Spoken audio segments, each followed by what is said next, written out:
Good morning, everybody. Welcome back to Blu-Roy Movies. It's the first Sunday of 2025. It's the first weekly watches of 2025. It's snowy outside. We're snowed in. Well, there's half an inch anyway, and that's snowed in for the UK. So grab yourself a mug of something hot, grab yourself a bourbon or a digestive, and let's talk some films. Right, we watched 7 titles. 7! So let's crack on and see what I've been watching this week, shall we? First up, last Sunday morning, Saturday night and Sunday morning from my Woodfall set. From 1960, directed by Carol Reese, starring Albert Finney, Shirley Ann Field and Rachel Roberts. Now, when I said last week, after watching Look Back in Anger, that Richard Burton, he maybe felt a little bit Shakespearean to be playing the angry young man type character, that can't be levelled at Albert Finney, because Albert Finney was brilliant in this role. He starred as this young guy who he worked in the Raleigh factory in Nottingham. In the days when Raleigh, one of the oldest makes a bicycle in the world, was made in its home city of Nottingham, and I think pretty much they're all made in China now, which is a bloody crying shame. But yeah, he's got this job, and it's a real tedious job. He's stood at this machine from Monday to Friday, and he's sick of the world. He lives for payday. He lives for his weekend, where he goes out and has a good few points and maybe a bit of a scrap. And yeah, it's quite this angry young character. He starts seeing Shirley Ann Field, who she's quite a well-to-do girl, but on the side is knocking off one of his workmates, Mrs. Played by Rachel Roberts. And while he likes the Shirley Ann Field character a lot, he likes just having fun with Rachel Roberts. But unfortunately, he gets her pregnant, and it all kicks off in there, culminating with her husband who he works with finding out, and his squaddy brother and mates beating him up at the fun fair. Yeah, really entertaining kitchen sink drama. I really enjoyed this. They don't make films like this anymore, which is a shame, but I suppose, like rally bicycles, the world moves on. Yeah, Saturday night. Next up, from 1975, directed by Douglas Hickox, John Wayne in Brannigan, and what a good cast this had. Wayne himself, obviously, Richard Attenborough, love Richard Attenborough, who doesn't? Judy Geeson, again an actress that I've watched quite a lot of her films recently. Yeah, another great actress. John Vernon as the villain. Brian Glover, a cameo role as a hard nut bookie. That is until John Wayne gets his hands on him, then he's not so hard. Tony Robinson as well, like in Baldrick, he's got a little cameo part that's quite funny. This is about John Wayne's character Brannigan, and he's come over to United Kingdom to bring back an American gangster who has been under police surveillance in England, and Brannigan's been sent over to bring him back home so he can face trial, but he manages to get kidnapped. And yeah, I really enjoyed this. I don't think it's got very high ratings, but it's a good action cop type film that I quite enjoyed. He's working alongside Richard Attenborough, and Attenborough is sort of like a by-the-books British cop, and Brannigan's the total opposite. He's this gun-wielding American who'll do anything that means to be done by any means necessary. And I'd say it's just worth watching this film just to watch John Wayne jump Tower Bridge in a Ford Capri. I absolutely loved that scene. Yeah, good stuff. Yeah, enjoyed that. Brannigan. Pick it up at the BFI sale next time it's on sale. $8.99. I'd pick that up for an absolute snip. Yeah, really good fun.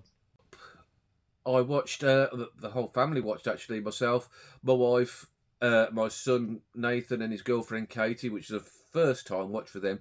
1984's James Cameron directed The Terminator. You all know this one: Arnold Schwarzenegger, Michael Biehn, Linda Hamilton, Lance Henriksen, And yeah, this was my first time watching on 4K, and the 4K transfer. Woo! Bloody ace. Yeah, great transfer. The outside scenes look brilliant. Like, a few people have down talked this transfer on it, but I thought it was excellent. Like, I don't know what they're watching. And my son, who'd never seen it before, he loved the film, which it was good. I was a bit worried because I didn't know whether it was going to be a generational thing that maybe like old duffers from my generation liked, and like my son's 25. What year is it? Yeah, 25 this year, actually. 24 at the moment.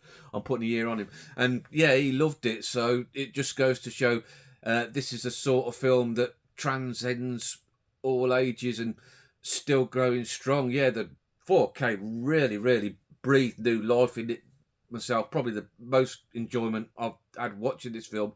Well, probably apart from the first time I ever saw it. An all-time classic for a reason. You've all seen The Terminator. I don't need to talk ad nauseum about it. Yeah, just a fantastic film. And soon we'll be watching Terminator 2 together as well. But I think this is my favourite. I know a lot of people like T2 better, but I think that's my favourite of the series. Just stone cold Arnie classic. Brilliant, brilliant stuff. Yeah, it's The Terminator. Next up for myself, from 1980, directed by Ronald Neame, who's probably most famous for directing The Poseidon Adventure, I'd have thought. And that was Walter Matthau in Hopscotch, and another good film that I enjoyed. Walter Matthau, Glenda Jackson, Sam Waterston, Ned Beatty, Herbert Lom. I love Herbert Lom. This is about Matthau's character. He's another cop who will do what it takes to get results, which upsets his new boss, played by Ned Beatty, and is a bit of a stick by the rules type cop. Bit incompetent he came over, and on a job where he's supposed to arrest Herbert Lom's character, who is this Russian agent.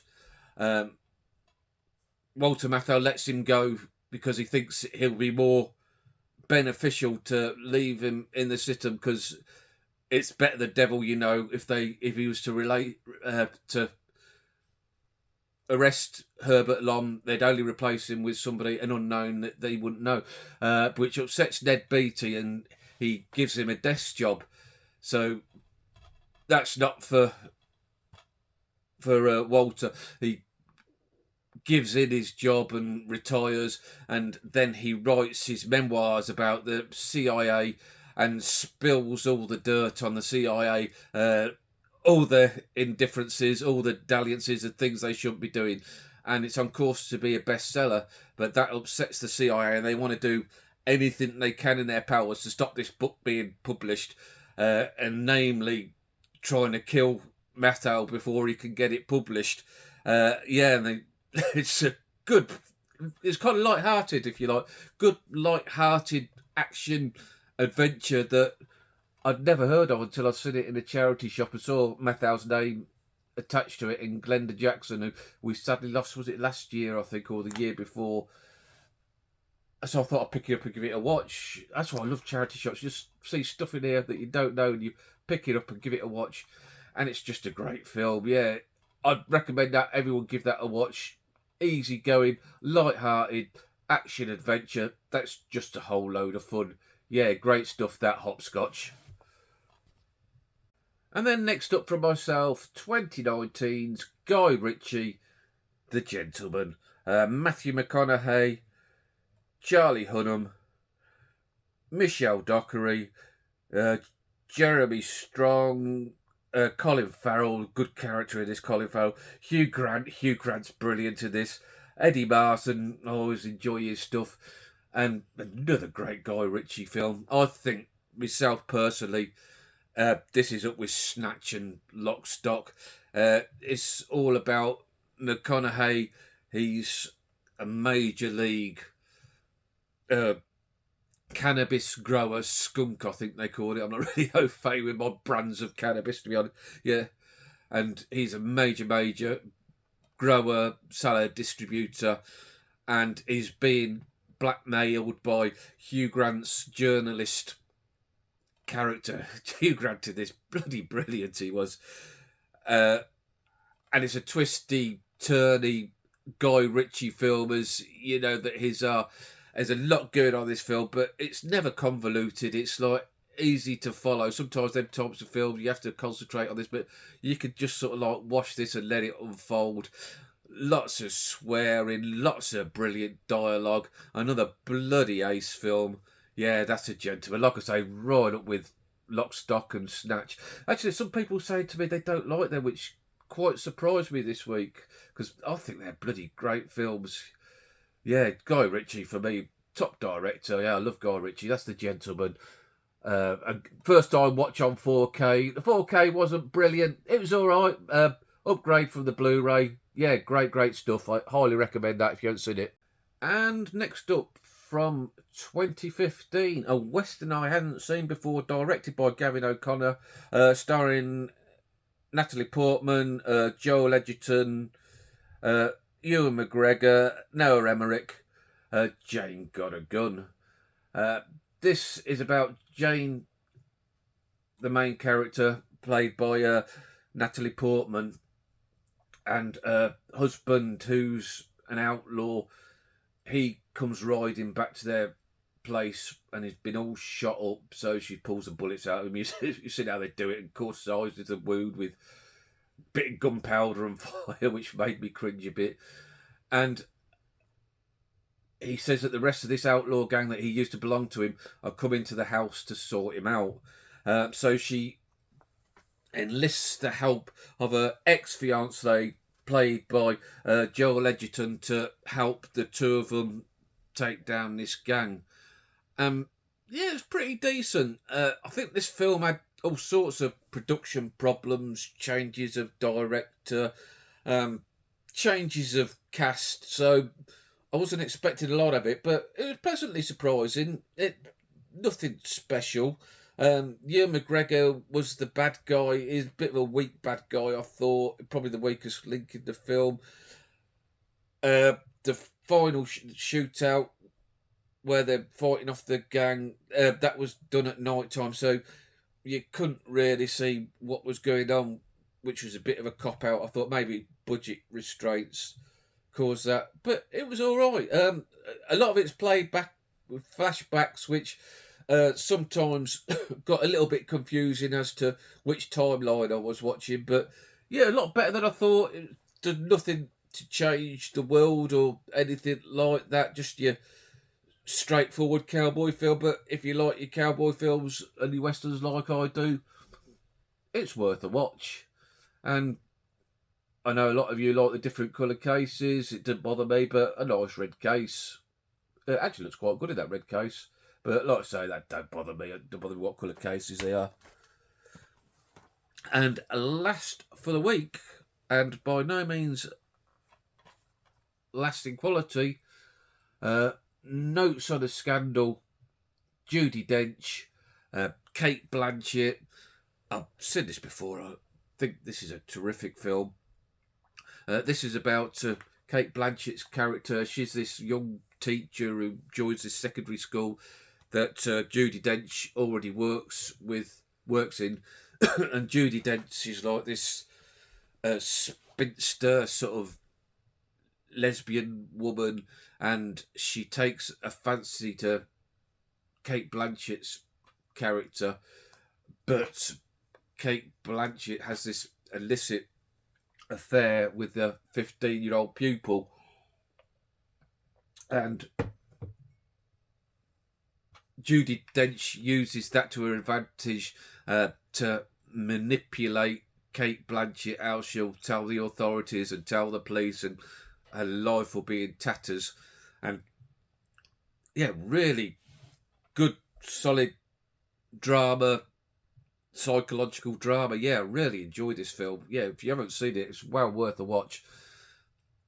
No, well, there is a UK Blu-ray, but long out of print and hellishly expensive, I'm afraid. So for me, the DVD will do. Yeah, highly recommend that one. Yeah, good film.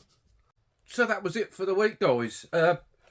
a pretty solid week, actually. No turkeys.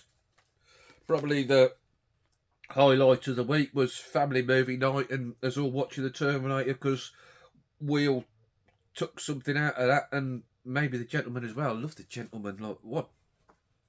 Guy Ritchie, superb. So yeah, give us a thumbs up if you've liked what I've done here today. Maybe think about subscribing if you want to hear more twaddle.